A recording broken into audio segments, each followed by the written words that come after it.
မင်္ဂလာပါခင်ဗျာ Revolut Burma News Channel ကနေပြီးတော့မေလ12ရက်နေ့ညနေပိုင်းရရှိထားတဲ့သတင်းများကိုတင်ဆက်ပေးပါမယ်ပထမဆုံးတင်ဆက်ပေးရမယ်သတင်းကတော့ရန်ကုန်မြို့မှာစစ်အာဏာရှင်စန့်ကျင်ရေးလှုပ်ရှားနေတဲ့ရေပေါ်ဝဲပြည်သူအကျိုးပြုလူငယ်အဖွဲ့အစည်းကအမျိုးသမီးနှုတ်အပါအဝင်၎င်းတို့ရဲ့မိသားစုဝင်များနဲ့ပုဂ္ဂိုလ်ရေးဆက်ဆက်ပတ်သက်သူများကိုအကြမ်းဖက်စစ်ကောင်စီကဖမ်းဆီးသွားပြီးတဲ့နောက်ပိုင်းမှာအဆက်အသွယ်ပြတ်တောက်နေတဲ့ဆိုတဲ့သတင်းကိုတင်ဆက်ပေးပါမယ်မေလ9ရက်နေ့ညနေပိုင်းကအကြမ်းဖက်စစ်ကောင်စီကရေပေါ်ဝဲပြည်သူအကျိုးပြုလူငယ်အဖွဲ့အစည်းကစီမံရေးရာတာဝန်ခံနဲ့ရေပွဲမြေပြင်တပိတ်ရဲဘော် S4 ကိုရိုက်နှက်ဖမ်းဆီးသွားခြင်းဖြစ်တယ်လို့သိရပါတယ်။ရေပွဲစီမံရေးရာတာဝန်ခံကိုမြို့လေကနေပြီးတော့သူ့အိမ်တီရှိရာမြို့နယ်ကိုအပြန်မှာဖမ်းဆီးခံလိုက်ရတယ်လို့ယူဆပါတယ်။အဲ့ဒီကနေမှတဆင့်မြေပြင်တပိတ်ရဲဘော် S4 တီရှိရာလဲတန်းကအမျိုးသမီးအဆောင်ကိုည12နာရီကနေတနာရီကြားမှာအဲစင်းကိုအကြောင်းပြပြီးတော့ရိုက်နှက်ဖမ်းဆီးခေါ်ဆောင်သွားခဲ့တာဖြစ်ပါတယ်။ဖမ်းဆီးခံရတဲ့ရေပွဲအဖွဲ့ဝင်အမျိုးသမီး2ဦးကတော့အသက်21နှစ်ဝန်းကျင်ရဲ့28နှစ်ဝန်းကျင်ရဲ့ရှိပါတယ်။အခုအချိန်ထိသတင်းအစနာမရတယ်လို့အုတ်ထင်းသူအချို့အပါဝင်ရဲဘော်2ဦးရဲ့ပုဂ္ဂိုလ်ရေးအရာပတ်သက်နေတဲ့တာမန်ပြည်သူတွေကိုပါ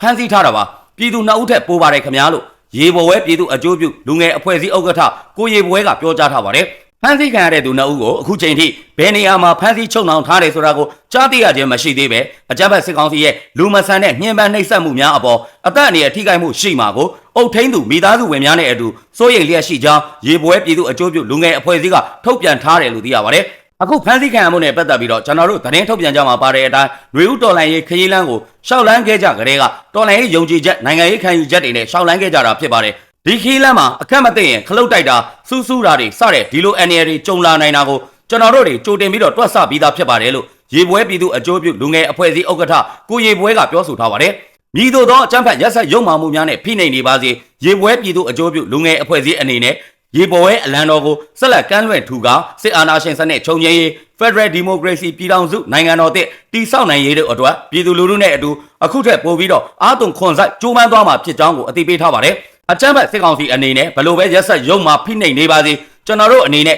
ရေပေါ်ဝဲအလံတော်ကိုလက်ဆင့်ကမ်းလွှဲထူပြီးတော့အရေးတော်ပုံကြီးအောင်မြင်သည့်အထိပြည်သူလူထုနဲ့အတူတူဆက်လက်ပြီးတော့ချီတက်သွားမှာဖြစ်ပါတယ်ခင်ဗျကျန်တဲ့အဖွဲ့ဝင်တွေလည်းအခုချိန်ထိဘေးကင်းလုံခြုံလျက်ရှိပါတယ်လို့ရေပွဲပြည်သူအကျိုးပြုလူငယ်အဖွဲ့အစည်းဥက္ကဋ္ဌကပြောကြားထားကြောင်းသတင်းရရှိပါတယ်ခင်ဗျာ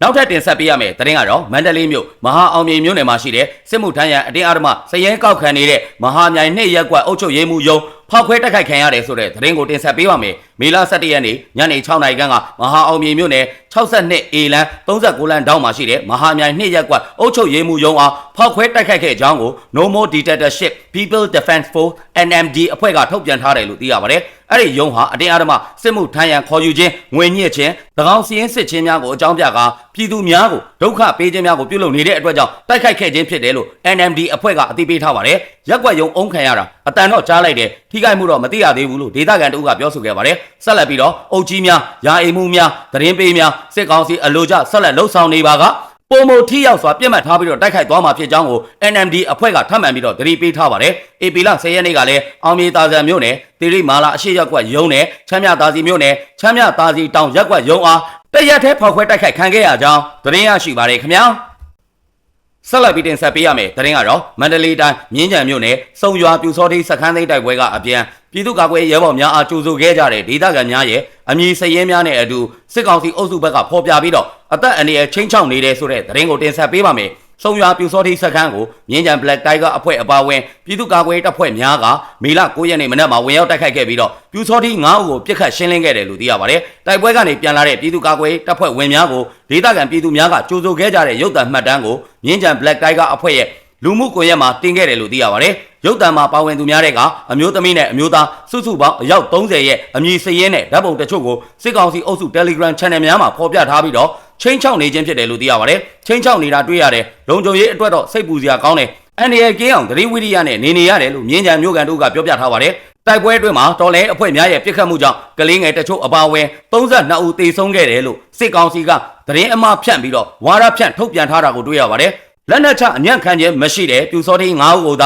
ာပြစ်ခတ်ရှင်းလင်းခဲ့ခြင်းဖြစ်တယ်လို့သိရပါတယ်။တိုက်ပွဲနေရာကိုစုံရွာနဲ့3မိုင်ခန့်အကွာမှာရှိတဲ့ AR မြစ်စိတ်ကမ်းစီမီးကုန်းလှေစိတ်ကစစ်ကောင်စီစစ်တင်းမောကနေပြီးတော့လက်နက်ကြီးတွေနဲ့ပြစ်ခတ်တဲ့အတွက်အရက်သားများတေဆုံးခဲ့ခြင်းဖြစ်တယ်လို့မြင်းကြံ Black Tiger အဖွဲ့ကခေါင်းဆောင်ဘုံမိုက်ခဲကပြောကြားထားပါတယ်။မြင်းကြံမျိုးကန်9ဦးကလည်း စုံရွာကအရက်သားများတေဆုံးမှုဟာတိုက်ပွဲဖြစ်ပွားရာနေရာကိုစစ်ကောင်စီကလက်နက်ကြီးများပစ်ခတ်မှုကြောင့်ဖြစ်တယ်လို့ဖြေဆိုထားပါတယ်။စုံရွာဟာ2012ခုနှစ်ဂျားပြတ်ရွေးကောက်ပွဲကာလကနေစပြီးတော့မန္တလေးမြို့ကမဘတာဘုံကြီးတစ်ပါးကဦးဆောင်ပြီးတော့ဒေသခံများကိုပြည်ခိုင်ဖြိုးပါတီဝင်များအဖြစ်နဲ့စီးရင်သွင်းခဲ့တယ်လို့သိရပါတယ်။2012ခုနှစ်ဂျားပြတ်ရွေးကောက်ပွဲ2015ခုနှစ်ရွေးကောက်ပွဲနဲ့2020ရွေးကောက်ပွဲများမှာ NLD ပါတီရှုံးနိမ့်ခဲ့တဲ့ရွာဖြစ်ပြီးတော့စစ်တပ်အာဏာသိမ်းပြီးတဲ့နောက်ပိုင်းမှာပြူစောတိရွာဖြစ်သွားခြင်းဖြစ်တယ်လို့မြင်းကြံမြို့ကန်များကပြောပါတယ်။ရွာမှာ NLD ပါတီဝင်တွေရှိတယ်ပြေးတဲ့သူကပြေးအဖမ်းခံရတဲ့သူကလည်းအဖမ်းခံရအသက်ခံရတဲ့သူတွေလည်းရှိတယ်မဘတာရွာပြူစောတိရွာဖြစ်သွားတာအခုလိုစစ်တပ်ကပြစ်လို့တေဆုံးသွားတဲ့အခါသူတို့ဘက်ကဘာမှပြန်ပြီးတော့မတုံ့ပြန်ရဲကြဘူးလို့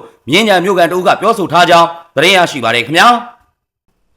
နောက်ထပ်တင်ဆက်ပေးရမယ့်သတင်းကတော့မြန်မာထိုင်းနယ်စပ်ဖျားသုံးစုမှာမေလ10ရက်နေ့ကတိုက်ပွဲတွေကြောင့်ထိုင်းနိုင်ငံပိုင်နယ်ထဲကကန်ချနာဘူရီခရိုင်ထဲကိုမြန်မာစစ်ဘေးရှောင်100ကျော်ထွက်ပြေးခိုးလုံခဲ့ကြတယ်ဆိုတဲ့သတင်းကိုတင်ဆက်ပေးပါမယ်။မေလ10ရက်နေ့ညနေပိုင်းကထိုင်းနိုင်ငံစန်ခလာဘူရီခရိုင်နဲ့ထိစပ်နေတဲ့မြန်မာနိုင်ငံဘက်ချမ်းဖျားသုံးစုမြို့မှာတိုက်ပွဲတွေဖြစ်ပွားပြီးတော့ပောက်ကွဲတံတွေလည်းကြားခဲ့ရတယ်လို့သိရပါတယ်။အဲဒီနောက်မှာတော့မြန်မာစစ်ရှောင်100ကျော်လောက်ဟာထိုင်းပိုင်နယ်ထဲကိုထွက်ပြေးဝင်ရောက်ခဲ့တယ်လို့သိရပါတယ်။ကရင်ပြည်နယ်တောင်ပိုင်းမှာရှိတဲ့ဖျားသုံးစုမြို့မှာလက်နက်ကိုင်အင်အားစုတွေကြားမွန်းလွဲပိုင်းကစပြီးတော့တိုက်ပွဲတွေဖြစ်ပွားနေတယ်လို့ထိုင်းမီဒီယာတွေကပြောဆိုထားပါတယ်။တိုက်ပွဲတွေအတွင်းပောက်ကွဲအားပြင်းထန်တဲ့ဘုံတွေနဲ့လက်နက်ကြီးတွေကိုအသုံးပြုခဲ့တယ်လို့လည်းသိရပါတယ်။ပောက်ကွဲမှုတွေကြောင့်ဥထွက်လာတဲ့မဲနဲ့နေတဲ့မိခိုးလုံးတွေကိုထိုင်းနိုင်ငံဘက်အချမ်းကနေပြီးတော့အထင်ရှားတွေ့ခဲ့ရတယ်လို့ထိုင်းနယ်စပ်သတင်းအင်းမြစ်တွေကပြောဆိုထားပါတယ်။ဒေသခံတချို့ကတော့တိုက်ပွဲတွေဟာဖျားသုံးစုမှာတပ်ထိုင်ထားတဲ့စစ်ကောင်စီလက်အောက်ခံအမှတ်284ခြေလင်တပ်ရင်းမှာဖြစ်ခဲ့တာလို့ပြောဆိုခဲ့ပါတယ်။တိုက်ပွဲတွေကြောင့်နယ်စပ်ဖြတ်ကျော်ထွက်ပြေးလာတဲ့သူ100ကျော်ထဲမှာ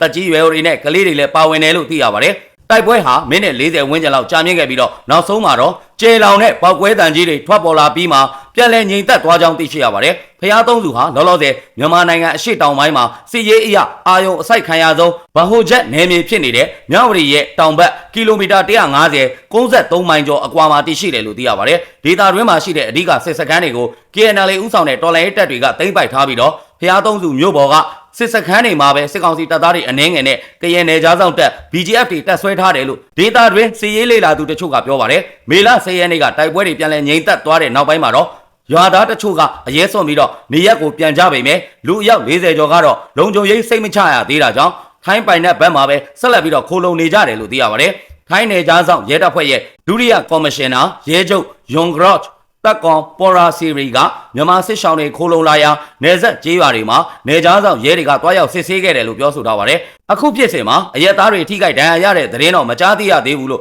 သူကအတည်ပြုပြောဆိုထားကြောင်းသတင်းရရှိပါတယ်ခင်ဗျာ။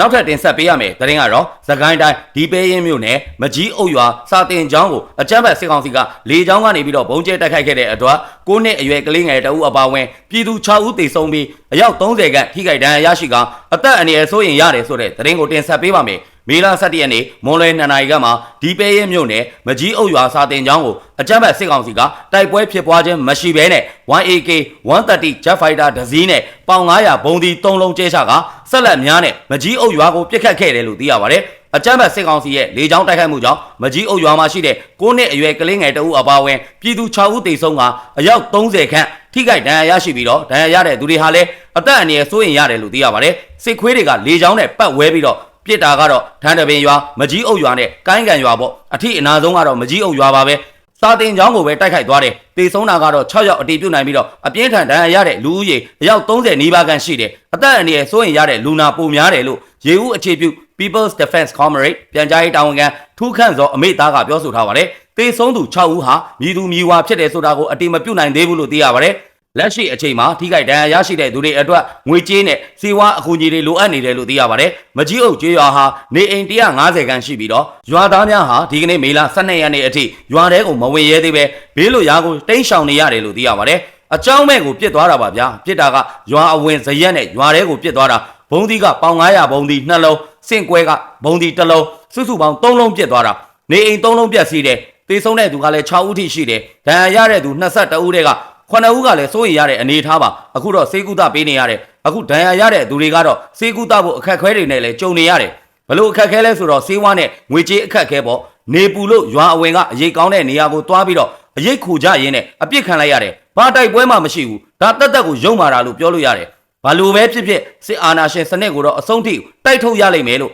ရွှေဘိုခရိုင်တပ်ရဲ22ပြန်ကြားရေးတာဝန်ခံကိုဖြိုးကြီးကပြောဆိုထားကြောင်းသတင်းရရှိပါရခင်ဗျာအခုလိုမျိုးမြန်မာတနိုင်ငံလုံးမှာဖြစ်ပွားနေတဲ့စီးရေးသတင်းနိုင်ငံရေးသတင်းများကိုအချိန်ပေးပြီးတော့နားဆင်ပေးတဲ့အတွက် Revolut Burma News Channel ကနေပြီးတော့အထူးပဲကျေးဇူးတင်ရှိပါတယ်ခင်ဗျာ